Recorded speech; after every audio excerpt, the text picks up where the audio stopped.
Hi friends, welcome to my channel. ಇದು ನಮ್ಮ ಕಾರ್ತಿಕ್ ಸೋಮವಾರ ಪೂಜೆದು. ನಾವು ಒಂದು ವಾರ ಪೂಜೆ ಮಾಡಿಸಿದ್ವಿ ಮನೇಲಿ. ಪ್ರತಿ ವರ್ಷ ಯಾವಾಗಲೂ ನಾವು ಮಾಡಿಸ್ತೀವಿ ಈ ಪೂಜೆನ. ಬೆಳಗ್ಗೆ ಬೇಗ ಬಂದು ಅಂದರೆ ಬೆಳಗ್ಗೆ ಎಲ್ಲ ಬೇಗ ಎದ್ದು ಅಡುಗೆ ಎಲ್ಲ ಮಾಡ್ಕೊಂಡ್ಬಿಡ್ತೀವಿ. ಬೆಳಗ್ಗೆನೆ ಫ್ರೆಶ್ ಆಗಿದ್ದಾಗ ನಾವು ಪೂಜೆ ಮಾಡ್ಕೋತೀವಿ. ಸ್ವಲ್ಪ ಜನ ಸಂಜೆನೂ ಇದು ಪೂಜೆ ಮಾಡಿಸ್ತಾರೆ, ಬಟ್ ನಮ್ಗೆ ಯಾವಾಗಲೂ ಬೆಳಗ್ಗೆ ಮಾಡಿಸಿದ್ರೆ ಒಂಥರ ಚೆನ್ನಾಗಿ ಅನ್ಸುತ್ತೆ. ಎಲ್ಲ ಫ್ರೆಶ್ ಆಗಿದ್ದಾಗ ಪೂಜೆ ಮಾಡೋದು. ಅವರು ಬಂದು ಎಲ್ಲ ರೆಡಿ ಮಾಡ್ಕೋತಾ ಇದ್ದಾರೆ. ರೆಡಿ ಮಾಡ್ಕೊಂಡಾಗ ನಾವು ಏನೇನು ಬೇಕಾದೆಲ್ಲ ಕೊಡ್ತಿದ್ವಿ, ಅವರೇ ರೆಡಿ ಮಾಡ್ಕೋತಿದ್ರು. ಆ್ಯಸ್ ಯೂಶುವಲ್ ಪೂಜೆ ಹೇಗಿದೆ ನಾನು ಅದೇ ವಿಡಿಯೋ ಹಾಗೆ ಹಾಕ್ತಾ ಇದ್ದೀನಿ. ವಾಯ್ಸ್ ಓವರ್ ಏನು ಕೊಟ್ಟಿಲ್ಲ. ಎಲ್ಲರೂ ನೋಡಿ ದೇವ್ರೆಲ್ಲರಿಗೂ ಆಶೀರ್ವಾದ ಮಾಡಲಿ ಅಂತ ಕೇಳ್ಕೊತೀನಿ. ಎಲ್ಲರೂ ನೋಡಿ ಖುಷಿ ಪಡಿ ನಮ್ಮನೆ ಪೂಜೆನ.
ಈ ಥರ ಪೂಜೆ ಎಲ್ಲ ಆದಮೇಲೆ ಮಹಾಮಂಗಳಾರತಿ ಕೊಟ್ಟರು. ಅಂದರೆ ನಾವು ಅಡುಗೆ ಮಾಡಿರೋದಕ್ಕೆಲ್ಲದಕ್ಕೂ ಪೂಜೆ ಮಾಡಿ, ಮತ್ತು ಅವರು ಜೋಳಿಗೆ ಹಾಕೊಳ್ಳೋದು ಎಡೆಗೆ ಇಟ್ಟಿದ್ರು ದೇವ್ರದ್ದು, ಅದನ್ನು ಕೂಡ ಪೂಜೆ ಮಾಡಿ ಎಲ್ಲ ಆದಮೇಲೆ ನಮಗೆ ಮಹಾಮಂಗಳಾರತಿ ಕೊಡ್ತಾ ಇದ್ದಾರೆ.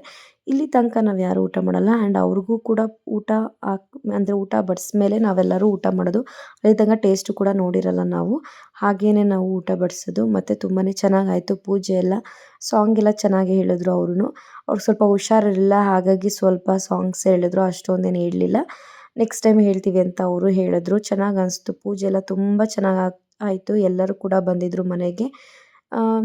ಸುಮಾರು ವೀಡಿಯೋಸ್ ನಾನು ತೊಗೊಳಕ್ಕೆ ಆಗಲಿಲ್ಲ. ನನ್ನ ಫ್ರೆಂಡ್ಸ್ ಎಲ್ಲ ಬಂದಿದ್ದರು, ನಮ್ಮ ಅಕಾಡೆಮಿ ಮ್ಯಾಮ್ ಕೂಡ ಬಂದಿದ್ದರು. ಅವ್ರದ್ದೆಲ್ಲ ಫೋಟೋಸ್ ಅಂದರೆ ವೀಡಿಯೋಸ್ ಯಾವುದೂ ಕ್ಯಾಪ್ಚರ್ ಮಾಡ್ಕೊಳಕ್ಕಾಗಲಿಲ್ಲ.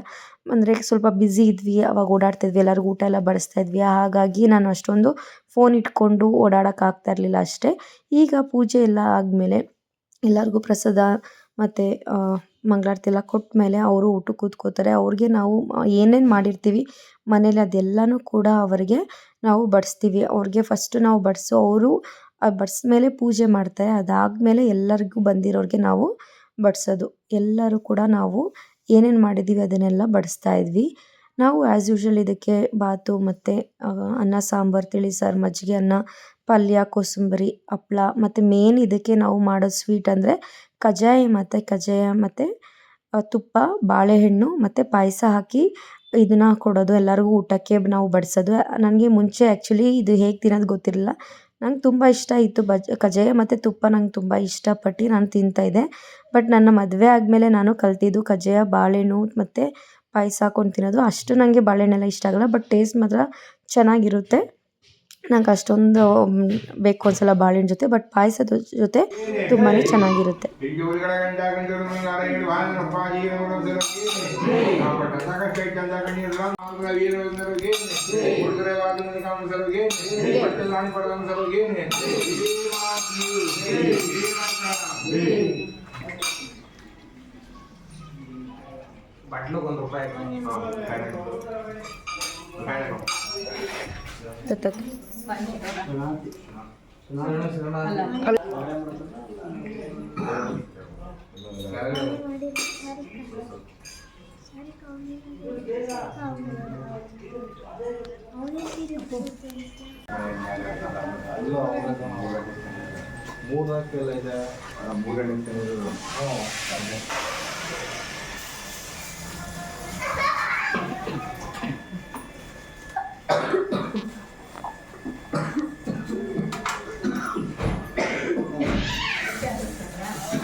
ನೋಡಿ ಅವ್ರಿಗೆಲ್ಲ ಊಟ ಬಡಿಸಿ ಅವರು ನೈವೇದ್ಯ ಥರ ಎಲ್ಲ ಮಾಡಿ ಮಂಗಳಾರತಿ ಎಲ್ಲ ಮಾಡಿ ಹಾಡು ಹೇಳ್ತಾರೆ.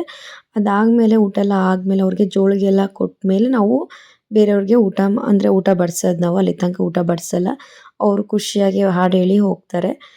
ಮತ್ತೆ ಮುಂದಿನ ವರ್ಷ ಬರ್ತೀವಿ ಅಂತ ಹೇಳಿ ಹೋಗ್ತಾರೆ. ಚೆನ್ನಾಗಿ ಅನಿಸುತ್ತೆ ಒಂಥರ ಪೂಜೆ ಇದೆಲ್ಲ ಮಾಡೋದು. ಅದೇ ಎಲ್ಲರೂ ಆಶೀರ್ವಾದ ತೊಗೊತಾ ಇದ್ವಿ. ಅವ್ರಿಗೆ ಎಷ್ಟು ಜನ ಬರ್ತಾರೆ ಅಷ್ಟು ಜನಕ್ಕೂ ನಾವು ಜೋಳಿಗೆನ ತುಂಬಿಸಿ ಕಳಿಸ್ಬೇಕು.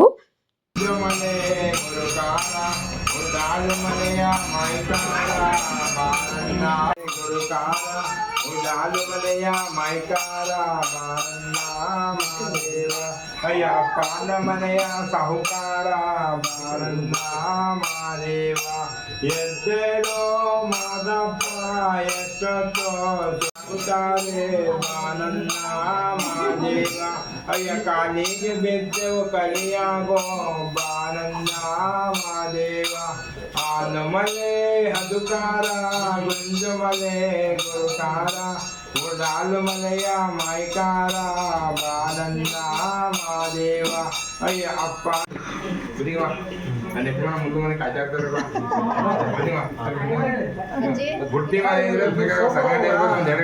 ಮತ್ತೆ ಅವ್ರಿಗೆ ಬೇರೆ ಕಡೆನೂ ಪೂಜೆ ಎಲ್ಲ ಇರುತ್ತೆ ಅಂತ ಹೇಳಿದ್ರು. ನಾವು ನೋಡಿ ಈ ಥರ ಎಲ್ಲ ಮಾಡಿದ್ವಿ. ಮಜ್ಜಿಗೆ ಇರ್ಬೋದು, ಅನ್ನ ಸಾರು ಎಲ್ಲ ಪ್ರತಿಯೊಂದು ಮಾಡಿದ್ವಿ. ಪಲ್ಯ ಎಲ್ಲ, ಕೋಸಂಬರಿ ಸಾಂಬಾರು ಎಲ್ಲ ಮಾಡಿದ್ವಿ. ನೆಕ್ಸ್ಟ್ ಊಟಕ್ಕೆ ಎಲ್ಲರೂ ಮನೆಯವರು ಸ್ವಲ್ಪ ಜನ ಕೂತ್ಕೊಂಡ್ರು, ಜೆಂಟ್ಸ್ ಎಲ್ಲ ಕೂತ್ಕೊಂಡ್ರು. ಅದು ಇನ್ನು ಯಾರು ಅಷ್ಟು ಆಚೆಯವರೆಲ್ಲ ಆಮೇಲೆ ಅಂದರೆ ಸ್ವಲ್ಪ ಬರೋದು ಸ್ಟಾರ್ಟ್ ಮಾಡಿದ್ರು. ಮನೆಯವರೆಲ್ಲ ಬೇಗ ಇದ್ವಲ್ಲ ಅಲ್ಲೇ ಎಲ್ಲರೂ ಊಟ ಬಡಿಸಿ ಇನ್ನು ಮಧ್ಯಾಹ್ನಗೆ ಊಟ ಎಲ್ಲ ಎಲ್ಲರದು ಬಡಿಸ್ಮೇಲೆ ಕ್ಲೀನ್ ಮಾಡಿ ಎಷ್ಟು ಅಂದರೆ ಪಾತ್ರೆ ಎಲ್ಲ ಚೇಂಜ್ ಮಾಡಿ ನಾರ್ಮಲ್ ಎಲ್ಲ ಕ್ಲೀನ್ ಮಾಡಿಕೊಂಡು ಸಂಜೆಗೆ ಪೂಜೆಗೆ ರೆಡಿ ಮಾಡ್ಕೊಂಡ್ರೆ ಆಯಿತು ಅಂತ ಎಲ್ಲ ಸ್ವಲ್ಪ ರೆಸ್ಟ್ ಮಾಡೋಣ. ಬೆಳಗ್ಗೆ ಬೇಗ ಇದ್ದಿದ್ವಿ ಅಂತ ನಾವು ಎಲ್ಲರೂ 3 ಜನ ಸೇರ್ಕೊಂಡು ಪೂಜೆ ಮಾಡ್ಕೊಂಡ್ವಿ. ಅಂದರೆ ರೆಡಿ ಮಾಡ್ಕೊಂಡ್ವಿ, ಕ್ಲೀನ್ ಎಲ್ಲ ಮಾಡ್ಕೊಂಡ್ವಿ. ನೋಡಿ ಆಚೆಲ್ಲ ಗುಡಿಸು ನೀರು ಹಾಕಿದ್ವಿ, ಸಂಜೆಗೆ ದೀಪ ಹಚ್ಬೇಕಲ್ಲ ಅಂತ. ಮಕ್ಕಳೆಲ್ಲ ಅಂದರೆ ಎಲ್ಲರೂ ಓಡಾಡಿ ರಂಗೋಲಿ ಎಲ್ಲ ಹೋಗ್ಬಿಟ್ಟಿತ್ತು. ಮನೆ ಬಾಗಿಲು ಹಾಗಿದ್ರೆ ಚೆನ್ನಾಗಿ ಅನಿಸಲ್ಲ ಅಂದ್ಬಿಟ್ಟು ಸಂಜೆಗೆಲ್ಲ ರೆಡಿ ಮಾಡಿ ಸಂಜೆ ಪೂಜೆ ಮಾಡ್ತಿದ್ದಾನೆ. ನೋಡಿ ನಮ್ಮ ಹಬ್ಬು ಚೆನ್ನಾಗೇ ಪೂಜೆ ಮಾಡ್ದ. ಅವನು ಕೂಡ ಅವನಿಗೆ ಪೂಜೆ ಮಾಡೋದೆಲ್ಲ ಸ್ವಲ್ಪ ಇಂಟ್ರೆಸ್ಟಾಗಿ ಮಾಡ್ತಾನೆ. ಅಂದರೆ ನಮ್ಮನೆ ಮಕ್ಕಳು ಚಿಕ್ಕವ್ರು ಸ್ವಲ್ಪ ಏನೊಬ್ಬ ದೊಡ್ಡವನಲ್ವ, ಹಾಗಾಗಿ ಪೂಜೆ ಎಲ್ಲ ಚೆನ್ನಾಗಿ ಮಾಡ್ತಾನೆ. ಹೇಳಿದ್ದೆಲ್ಲ ಮಾಡ್ತಾನೆ ಅವನು ಸ್ವಲ್ಪ ಬೇಗ ಬೇಗ. ಅಂದರೆ ಅವನಿಗೂ ಇಂಟ್ರೆಸ್ಟ್ ಇರೋದ್ರಿಂದ ಮಾಡ್ತಾನೆ. ಈ ಮಕ್ಕಳು ಸ್ವಲ್ಪ ಇನ್ನೂ ಆಟ ಆಡೋದಲ್ವಾ, ಹಾಗಾಗಿ ಅವ್ರಿಗೆ ಅಷ್ಟು ಈ ಕಡೆ ಇಂಟ್ರೆಸ್ಟ್ ಇಲ್ಲ. ಮುಂದೆ ಬಂದೇ ಬರುತ್ತಾ ಈ ಹಾವಲ್ವು ಎಲ್ಲ. ಅವ್ರಿಗೇನಂದ್ರೆ ಬರೀ ಆಟ ಆಡೋದು ಆ ಥರ ಅಷ್ಟೇ ಓಡಾಡ್ಕೊಂಡಿರ್ಬೇಕು ಅನ್ನೋದು, ಇನ್ನೂ ಚಿಕ್ಕವರಲ್ವ. ಹಾಗಾಗಿ ಅದೇ ಟೈಮ್ಗೆ ಪೂಜೆ ಎಲ್ಲ ಆದಮೇಲೆ ಇವರು ಫೋಟೋನ ತೊಗೊಂಡು ಹೋಗಿ ಬಂದರು. ಇಲ್ಲಾಂದರೆ ನೆಕ್ಸ್ಟ್ ಡೇ ಮಂಗಳವಾರ ಆಗಿಬಿಟ್ಟಿರುತ್ತೆ ಫೋಟೋ ಎಲ್ಲ ತೆಗ್ಸೋಕ್ಕೆ, ನಮಗೂ ಒಂಥರ ಮನಸ್ಸಿರಲ್ಲ. ಹಾಗಾಗಿ ಸಂಜೆನೆ ಬಂದು ಪೂಜೆ ಎಲ್ಲ ಆದಮೇಲೆ ಅವರು ಕಳಶ ಎಲ್ಲ ಇದನ್ನ ಮಾಡಿ ನಮಗೆ ಫೋಟೋ ತೊಗೊಂಡು ಹೋಗ್ತಾ ಇದ್ರು ಅವರು. ಪ್ರತಿ ವರ್ಷ ಫೋಟೋ ತರ್ತಾರೆ ಅವರು. ಹೋದ್ಸಲಿ ಸ್ವಲ್ಪ ಚಿಕ್ಕದಂದ್ರೆ ಈ ಸಲ ಮಾತ್ರ ತುಂಬ ದೊಡ್ಡದಾಗಿರೋದು ಬಂದಿತ್ತು. ಆ್ಯಂಡ್ ಪೂಜೆನೂ ಅಂತೆ ತುಂಬ ಖುಷಿಯಾಗಾಯಿತು. ಈ ಸಲ ಪೂಜೆ ಮಾಡಿದಾಗ ಕಾಯಲ್ಲಿ ಹೂವು ಬರುತ್ತೆ, ಕಾಯ್ದು ಹೂವು, ಅದೊಂಥರ ಎಲ್ಲರಿಗೂ ಅಷ್ಟೇ ಪೂಜೆ ಮಾಡಿದಾಗ ಅದೇನೋ ಒಂಥರ ಖುಷಿ ಆ ಥರ ಬಂದರೆ. ಹಾಗೆ ನಮಗೂ ಮನೇಲಿ ಈ ಸಲ ಆ ಥರ ಬಂತು, ಎಲ್ಲರಿಗೂ ಕೂಡ ಖುಷಿ ಆಯಿತು. ಒಂಥರ ಸಮಾಧಾನ ಅನಿಸುತ್ತೆ, ನಾವು ಪೂಜೆ ಮಾಡಿದೇನೋ ಚೆನ್ನಾಗಾಯ್ತೇನೋ ಅನ್ನೋ ಥರ ಫೀಲ್ ಅಷ್ಟೇ, ಇನ್ನೇನಿಲ್ಲ.